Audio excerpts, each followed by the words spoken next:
Hi, it's Mohiuddin Shaikh, genius coach and mentor. This is the video about the brain and memory, how they function and how they help you to record the information. If you implement the teaching, it will work like a bridge between your current state and your desired state. You are going to love it. It's going to empower your brain and double your memory. So without a further ado, let's get started. Human brain is an intricate organ that manages thoughts, senses, memory, emotions, breathing pattern, and every procedure that controls the human body. The experts calculated the brain storage by gauging the connection between brain cells and decoded that numbers into bytes and computer memory unit. The human brain contains approximately 100 billion neurons, and each stores a huge byte of data. Now, what are the neurons? The neuron is brain cells. Whenever we start learning something and we are focused, then the neuron fires and wires the another neuron. That firing of a neuron is called synapses. So as you go on practicing over and again, in fact, what are you doing? Every time you practice, your neuron, your brain cell that is called neuron, fires and it wires together with other neurons. And that wiring, the process of wiring of synapses, that is making neural pathway for you. Neural pathway in neuroscience, it is called neuroplasticity. When you are able to create a neuroplasticity for the skill you have been practicing or you are practicing, then you reach at the stage of autopilot. That skill becomes autopilot for you. You reach the level of automaticity. Just remember when you started learning driving, what did you do? Very first day when you started learning, you were very conscious about applying brake, changing gear, steering, and looking in front. You try to look down. How do you apply brake and clutch? How do you change gear? But your instructor was saying to you, don't look down, look straight. And it seemed very difficult for you and you thought that probably it's never going to happen. But you continued doing it again and over again until you reach the level of automaticity. A time comes, you become very comfortable. Very comfortably, you are able to change gear, apply brake, clutch, and you are confident. And then again you continued. A time comes, you are talking on phone and everything is happening on autopilot. This is called neuroplasticity. So once you reach at the level of automaticity and still you continue doing it, then the fat, thick tissue of your brain that is called myelin that wraps up your entire neural path and protects it. That is the level of mastery. So whenever you want to master anything, just practice so that you create a neural pathway of that skill, and practice even more so that neural path is wrapped up by myelin, so it becomes strengthened and you reach the level of mastery. So this is the way how you reach out the level of mastery. The average human brain can accumulate equivalent of 2.5 million gigabytes. It's like infinite. You use as much as you want to use your brain, or your memory is never going to end. One of the research says that average human being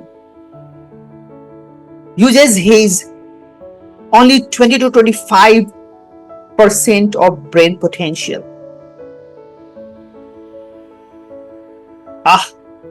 If you practice rigorously, imagine how much you can use your brain.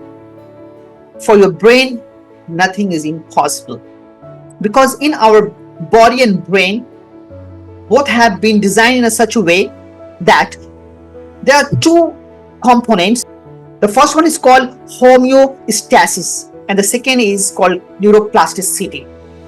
Means human being can do anything and everything what she wants to do, because homeostasis makes your body comfortable for the thing which you think impossible if you keep on practicing. And neuroplasticity also makes it easy for you. Initially it's going to be hard, but if you continue doing it over a period of time, your brain gets acclimatized, your body gets acclimatized as well, because your brain and your body have that kind of a chemical, right, that gets acclimatized in any kind of situation. That's the reason that people who are genius, the very basic, the fundamental attribute of a genius is adaptability.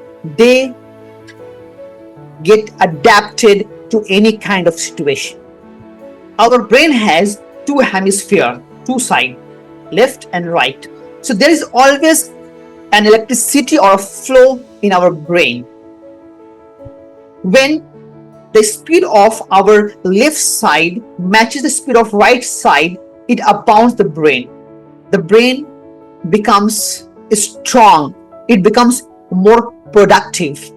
It gets synchronized. But when the speed of left and right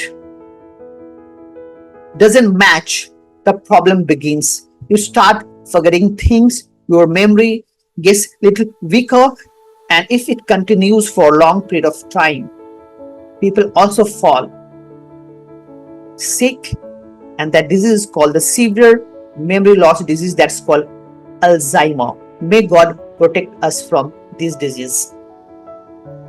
Both the hemisphere, left and right, they have their own operating system. The left side, the left hemisphere processes the information one after another.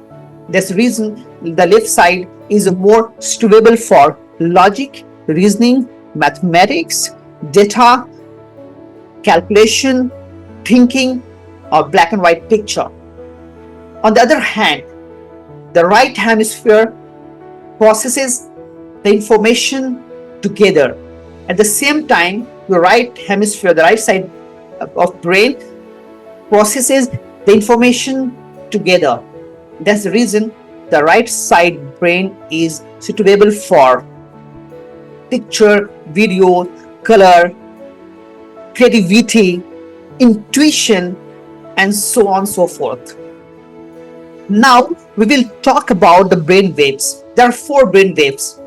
These brain waves help us to change our state, right? The mental state is very important. So there are 4 very important mental state, that is called beta, alpha, theta, and delta. So when we are in normal activity mode, right, that is beta brain frequency. Then the second brain wave occurs when we are with the relaxed state of mind. You are quiet and calm, relaxed. That time the alpha brain frequency occurs, and that is very suitable for decision making, planning something, when the brainwave goes slower, even slower than alpha, that is theta brain frequency, and that is very powerful. You have to learn how to get into the state of alpha and theta. So when you get into the state of theta brainwave, it's very powerful you to download the information in your brain, to memorize anything. At the level of theta brainwave, when you learn something, you download information like that, and the memorizing become very easy. And the fourth brain wave is called delta. When you are in the full delta state, you get nice sound sleep. Now we will talk about the mechanism of memory. There are three components of memory: receiving the information, retaining the information, and recalling the information. We receive the information through our five senses. As we receive the information, then our sensory memory, that is also called short-term memory, register the information. The information stays in your sensory memory for a few seconds. If the information is not reviewed, then the information will be lost in a few seconds as another information comes.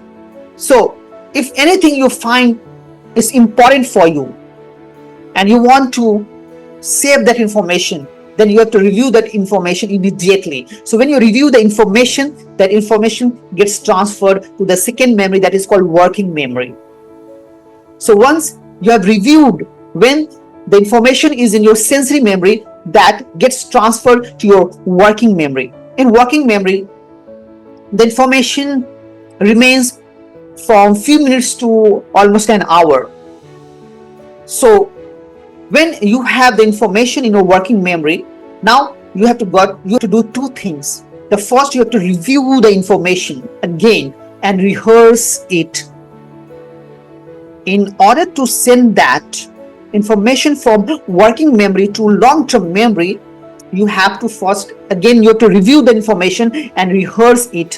When you do it intentionally 2-3 times, then that information gets transferred to the long-term memory. Once the information gets transferred to the long-term memory, it is always there. Sometimes you are not able to recall because there is no trigger point of that information, but that information is always there in your long-term memory. That's the reason while registering the information, you have to be concentrated and focused and try to trigger that information with common thing which you remember very easily.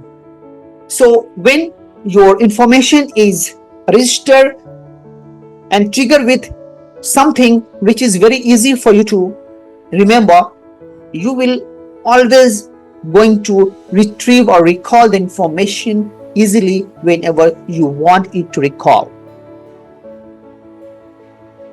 In this video, in just 10 to 15 minutes, is quite difficult for you to understand. So when we have a live workshop of super learning program, in that we teach you in detail and we also make you do lots of exercises live so that you get to learn on the spot. So you will be amazed that most of the people don't have problem in registering and retaining the information. They have problem in recalling the information. The most of the students are good in registering and retaining the information, but because while registering and retaining the information, they were not focused, concentrated, they get big time problem while recalling. Although the information lies in long-term memory, the students or even the professionals, they are not able to recall the information. So when you register the information, the way I have explained to you, while reviewing the information, rehearsing the information, right, hook it with some trigger point so that it's easy for you to recall. So this was all in this video. I hope you have loved this video and you have learned a lot. If you have learned and loved this video, like this video and share this video with your friends, family members, acquaintances, colleagues, so they may also learn what is brain, what is memory, how they function, how they can strengthen their memory and double their memory power and empower their brain. Thank you very much for watching this video. I catch you in next video. Take care. Bye bye.